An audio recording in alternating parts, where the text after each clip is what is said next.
Stop scaring customers and start engaging. If you use website statistics in your business, you may have noticed a metric called bounce rate. A bounce rate is simply a measurement of the visitors who have landed on your website and then backed out without going any further.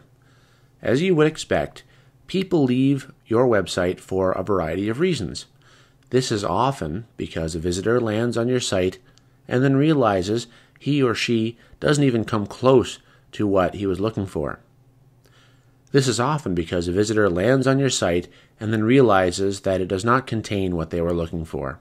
Others may land on your website and get a bad feeling from your website and then leave.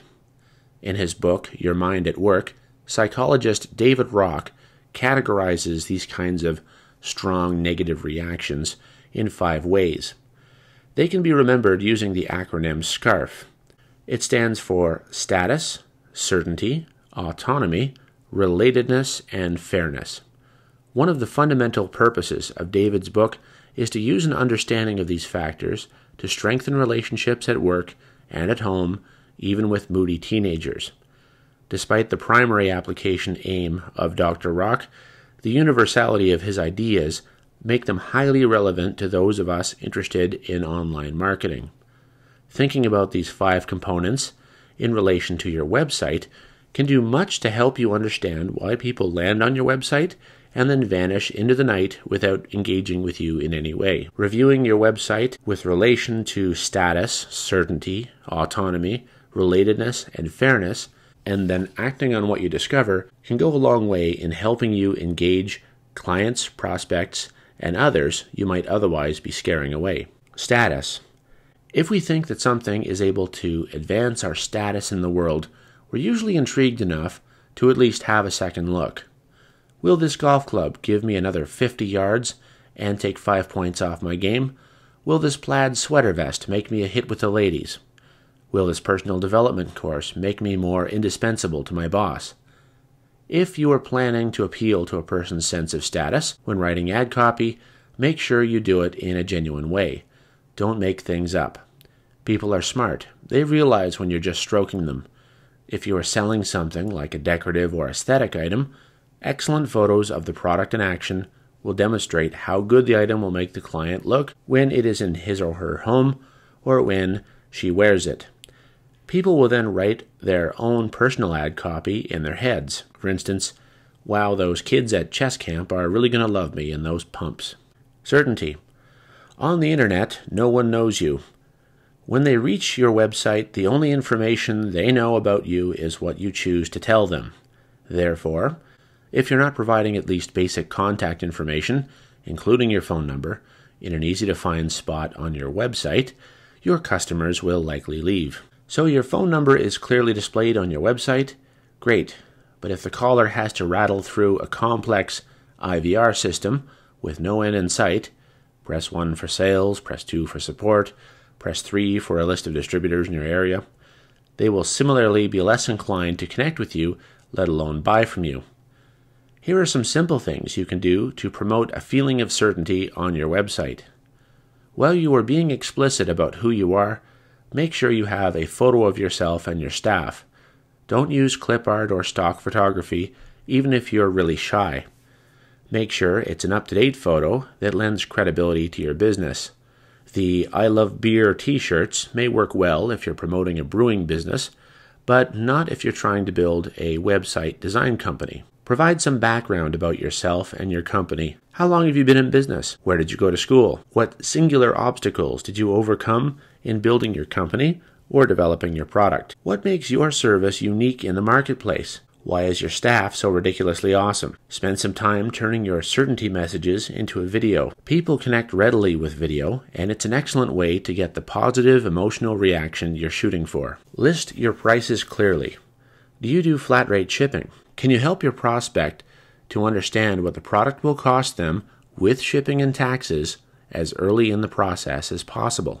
Autonomy. The fear of the long-term commitment or being forced into purchasing features we don't want sets off alarm bells in all of us. You know the feeling your cable company gives you when you realize that you have to get the gold package just to watch the Animal Planet.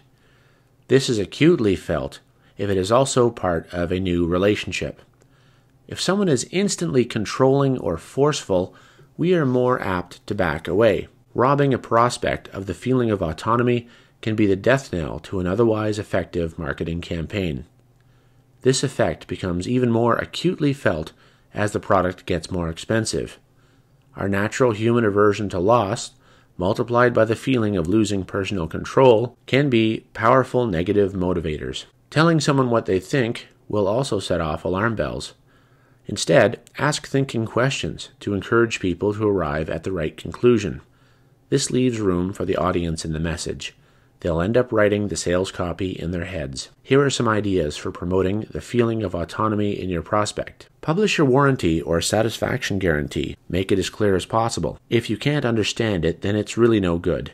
It shouldn't sound like your lawyer wrote it. Clearly explain to people exactly what they're going to get when they do business with you. Don't use forceful sales copy. Ask questions that help customers come to the right conclusions. When crafting these questions, be careful not to be condescending. You want to appeal to people's intellect. Relatedness. Relatedness is one of the most central ideas in social media. If you feel like you relate to someone, it's easier to connect with them. If you discover that your local baker is also into bowling, you may relate to him more strongly if you're also into bowling. Just seeing a photo or a video of you online helps promote that relatedness. Help people to get to know you. What associations do you support professionally? How long have you lived in your town? What makes you so excited about the profession you are in? What made you want to get into the line of work you're in the first place? Creating a sense of relatedness creates an affinity that will make your customers more apt to do business with you. No one likes to be treated unfairly. Anything you can do to assure your prospective client or customer that they will be treated fairly and in a transparent way will help you overcome apprehension they might have about your company. That being said, you need to provide this assurance of fairness in a subtle way. If you start with a strong "trust me" message at the beginning of your relationship, you will set off all kinds of alarm bells. The best way to appeal to a client's sense of fairness is to demonstrate the transparency of your process right from the start. Make yourself as available as possible. If you satisfy their need for certainty, prospects should be able to sense your commitment to treating them fairly. If you're not hiding behind your giant organization or a contact form on your site, your availability will strongly indicate your commitment to customer accountability.